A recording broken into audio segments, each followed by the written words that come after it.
My fellow Americans, a short time ago, I ordered the United States Armed Forces to launch precision strikes on targets associated with the chemical weapons capabilities of Syrian dictator Bashar al-Assad. A combined operation with the armed forces of France and the United Kingdom is now underway. We thank them both. Tonight, I want to speak with you about why we have taken this action. 1 year ago, Assad launched a savage chemical weapons attack against his own innocent people. The United States responded with 58 missile strikes that destroyed 20% of the Syrian Air Force. Last Saturday, the Assad regime again deployed chemical weapons to slaughter innocent civilians, this time in the town of Douma, near the Syrian capital of Damascus. This massacre was a significant escalation in a pattern of chemical weapons use by that very terrible regime. The evil and the despicable attack left mothers and fathers, infants and children thrashing in pain and gasping for air. These are not the actions of a man. They are crimes of a monster instead. Following the horrors of World War I a century ago, civilized nations joined together to ban chemical warfare. Chemical weapons are uniquely dangerous, not only because they inflict gruesome suffering, but because even small amounts can unleash widespread devastation. The purpose of our actions tonight is to establish a strong deterrent against the production, spread, and use of chemical weapons. Establishing this deterrent is a vital national security interest of the United States. The combined American, British, and French response to these atrocities will integrate all instruments of our national power, military, economic, and diplomatic. We are prepared to sustain this response until the Syrian regime stops its use of prohibited chemical agents. I also have a message tonight for the two governments most responsible for supporting, equipping, and financing the criminal Assad regime. To Iran and to Russia, I ask, what kind of a nation wants to be associated with the mass murder of innocent men, women, and children? The nations of the world can be judged by the friends they keep.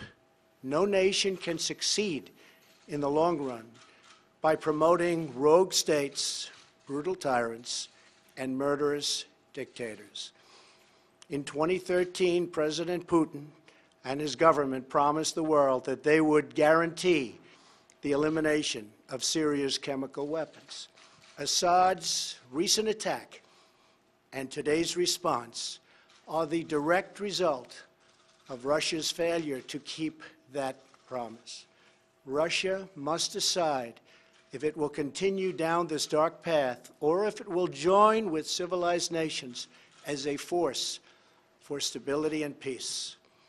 Hopefully, someday we'll get along with Russia and maybe even Iran, but maybe not.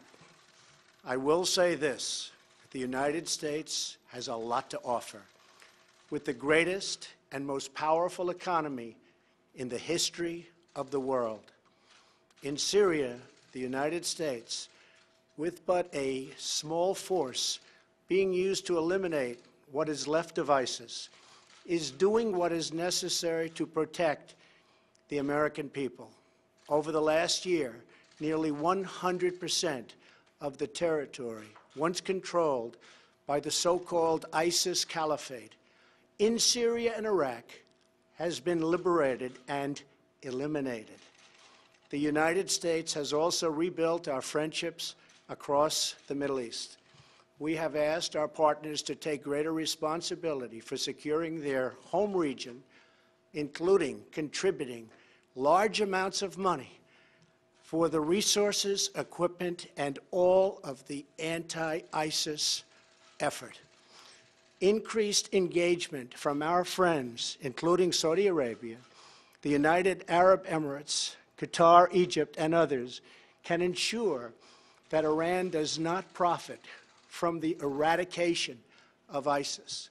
America does not seek an indefinite presence in Syria under no circumstances.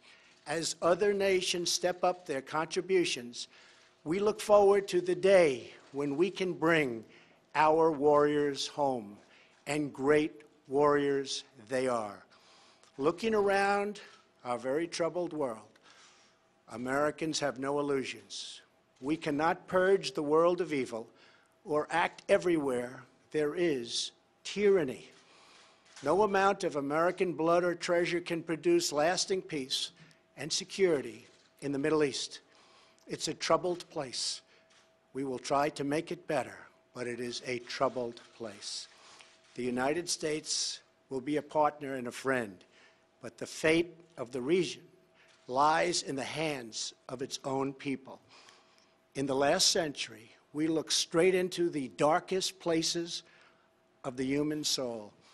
We saw the anguish that can be unleashed and the evil that can take hold. By the end of World War I, more than 1 million people had been killed or injured by chemical weapons. We never want to see that ghastly specter return.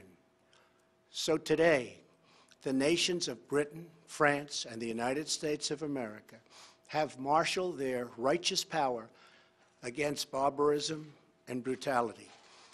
Tonight I ask all Americans to say a prayer for our noble warriors and our allies as they carry out their missions.